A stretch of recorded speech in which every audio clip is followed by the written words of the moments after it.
It's horrible. There are so many hard parts. The hardest for me is the kids. That's the hardest for me. Kelly Clarkson just broke her silence, and what she revealed about Brandon Blackstock has left fans stunned. For years, she kept quiet about the emotional pain, the hidden betrayal, and the secret that nearly cost her everything. From being overcharged millions by her own husband to feeling like a single mother in a broken marriage, Kelly's finally telling the truth. This is not just a divorce story, it's about lies, legal battles, and a woman rebuilding her life from the ground up. What did Brandon really do? Join us, Texas girl to superstar, the making of Kelly Clarkson. Kelly Clarkson didn't come from fame, money, or privilege. She came from a broken home, a town most people haven't heard of, and a place in life where survival, not stardom, was the focus. Her father walked out on her when she was only 6 years old. Her siblings were split up and scattered to different households. She was raised by her schoolteacher mother in a small house in Burleson, Texas, where the bills didn't pay themselves and emotions weren't always safe to express. She went to church twice a week and grew up in a conservative, Southern Baptist environment where life was about structure, rules, and respect, but not always about joy. How does a girl like that become one of the most powerful voices of the century? How do you go from a burned-down apartment to selling out arenas? And how does the same girl who once couldn't afford a proper demo become the woman now speaking out against the man who tried to take everything she built? Her life didn't start with a spotlight, it started with rejection. Kelly was just another teenager walking through the halls of Pauline Hughes Middle School when, purely by chance, a choir teacher named Cynthia Glenn overheard her casually singing. That moment changed everything. Glenn pushed Kelly to audition for the school choir, and even though Kelly had never taken a single voice lesson and didn't really believe in her talent, she went for it. She got in. That one decision, saying yes when she could have said no, kicked off a chain reaction that would shape the rest of her life, but the road from Burleson to stardom was brutal.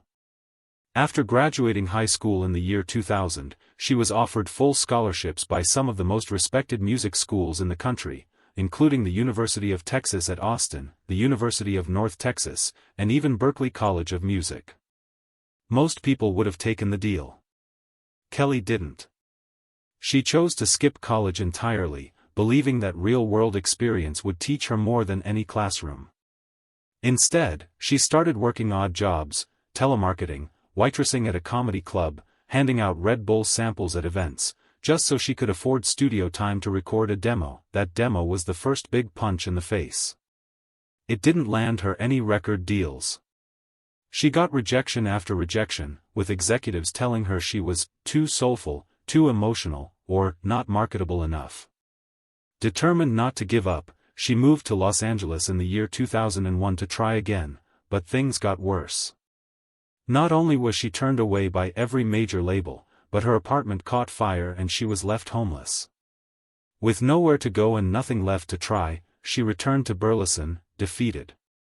She had no idea that within a year, everything was about to change. In the year 2002, on a friend's dare, she auditioned for a new show that no one had heard of yet, American Idol. The format was chaotic.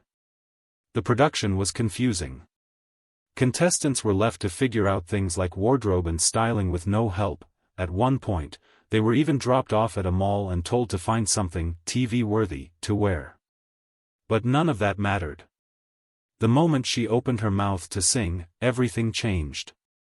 She didn't just survive that show, she dominated it. On September 4, 2002, Kelly Clarkson won American Idol with 58% of the vote. She was 20 years old. Her debut single, a double-A side featuring Before Your Love and A Moment Like This, broke records by leaping from number 52 to number 1 on the Billboard Hot 100. That jump shattered a 38-year-old record previously held by the Beatles.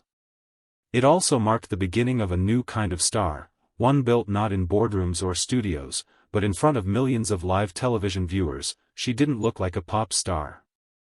She didn't act like one either. But she could outsing almost anyone, and she knew it. Kelly Clarkson didn't just stumble into fame. She clawed her way into it, every note earned, every step uphill. But what she didn't know back then, what no one knew, was that one day, the man who stood beside her on stage and behind her in business would quietly start pulling strings that threatened to unravel everything she had built. And for a long time, she kept that betrayal buried. Until now, the secret about Brandon Blackstock, and why she stayed silent. It was one of the most explosive revelations in Kelly Clarkson's career, and almost no one saw it coming. In November of 2023, after 3 years of legal silence and speculation, a California labor commissioner awarded Kelly $2.6 million in damages. The reason was her ex-husband, Brandon Blackstock, who, along with his father's company, had been illegally managing her career for years without a license. This was fraud hiding in plain sight, and Kelly, who had once kept her pain behind closed doors, was finally done protecting the man who had built his life on her voice and her trust. Why did she stay quiet for so long? And what exactly did Brandon do that even her fans didn't know? Until now, Kelly met Brandon Blackstock in the year 2006 at a rehearsal for the Academy of Country Music Awards. He was quiet, professional, and deeply connected. His stepmother was none other than Reba McEntire, one of Kelly's musical idols. Nothing happened back then. But 6 years later, their paths crossed again, and this time something clicked. By December of 2012, they were engaged. By October of 2013, they were married. From the outside, it looked like a perfect match, a pop powerhouse and a man who understood the business, shared her love of music, and brought a sense of grounded stability to her chaotic life. They built a blended family. Brandon already had 2 children from a previous marriage, and together they welcomed River Rose in 2014 and Remington Alexander in 2016. Their Instagram posts showed smiling vacations, family sing-alongs, and backstage hugs. Fans called it couple goals. But Kelly later revealed that the reality was much harder to live with. In interviews, she said she often felt like a single parent trapped inside a legal marriage, carrying the emotional labor alone while also trying to balance superstardom, motherhood, and her talk show.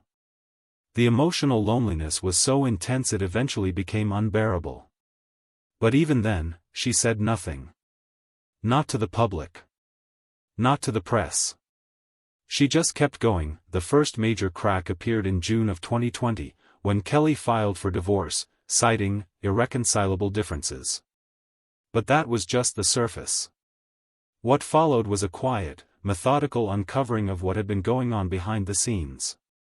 Brandon Blackstock had not only been her husband. Kelly took them to court. In November of 2023, the California Labor Commissioner ruled in her favor. The court found that Brandon and Starstruck had violated labor code regulations and ordered them to repay Kelly over $2.5 million. This included commissions from deals they were never legally allowed to broker, including her massive contract with The Voice. Brandon immediately filed an appeal. But in May of 2024, just 3 months before the case was set to go to trial, both sides reached a confidential settlement. The details were sealed, but the damage was already public. Brandon had been caught. And Kelly, for the first time in years, was free to tell the truth. In one interview from early 2025, she said plainly, "Nobody knew what he really did. I kept quiet for years because I was trying to protect everyone, but not myself." That line hit hard. It confirmed what many had suspected, that behind the polished exterior, Kelly had been carrying not just heartbreak, but betrayal, manipulation, and financial exploitation. She had protected Brandon to spare her children, to avoid more press drama, and maybe even to convince herself it hadn't been as bad as it felt. But it was one of the most painful chapters came during the divorce itself, when Brandon refused to leave her Montana ranch. Despite having no legal claim to the property, despite losing the argument in court, he stayed on the land for months, dragging the conflict out even further. He was eventually ordered to vacate by June of 2022. But the emotional toll lingered. Since the final settlement in 2024, things have begun to shift. Brandon and Kelly are no longer at war in public. They've worked out a co-parenting agreement that allows both River and Remington to have time with their father, while Kelly maintains primary custody. She's moved on, at least logistically, but emotionally, the scars are still there. How does someone survive that kind of betrayal, not just from a husband, but from someone who profited off your voice while claiming to love you? How do you speak again after years of silence? For Kelly Clarkson, the answer came not in a lawsuit, not in a press statement, but in finally saying the one thing she had held in for too long: he didn't just break my heart. He took advantage of who I was. And now, the world knows, divorce, pain and reinvention. By the time Kelly Clarkson filed for divorce in June of 2020, her world had already shifted in quiet but irreversible ways. The public only saw a few headlines: irreconcilable differences, custody petitions, a ranch dispute, but for Kelly, it was the slow unraveling of a life she had worked relentlessly to hold together. For years, she had carried the emotional weight of a relationship that was slowly hollowing her out. She later admitted that she felt like a single mother in her own marriage, raising 2 young children while also trying to maintain a multi-million-dollar career, a hit talk show, and a public image built on strength and authenticity. Behind her signature smile was a woman trying to hold everything in place while the ground kept shifting beneath her feet. The court granted her primary custody in late 2020. But Brandon wasn't quick to let go. One of the most drawn-out conflicts involved their Montana ranch, a sprawling property Kelly had purchased, which Brandon absolutely refused to move out from. It took nearly 2 years and a court order for him to finally leave in June of 2022. The ranch had once symbolized retreat and family life. Now, it became a flashpoint for a deeper, unspoken truth: Kelly had built something beautiful, and now she had to protect it from the person who had once shared it with her. And while lawyers negotiated spousal support and asset divisions, Kelly was undergoing a quieter transformation that no one could see, at least, not yet. In February of 2022, she legally changed her name to Kelly Brianne. She kept Clarkson for professional use, but the personal change was rooted in something deeper. The name, Clarkson, had always been tied to her father, Stephen Michael Clarkson, who had abandoned the family when she was 6 years old. She had channeled that abandonment into one of her most heartbreaking songs, Piece by Piece, where she wrote, "He never walked away / he never asked for money / he takes care of me / he loves me." It was a song about her children's father redeeming what her own father failed to do. After the divorce, that song took on a bitter irony. The man she once believed had rewritten her story had, in fact, repeated it, but Kelly has always found her way back to herself through music. In June of 2023, she released her 10th studio album, Chemistry, and it was unlike anything she'd ever put out before.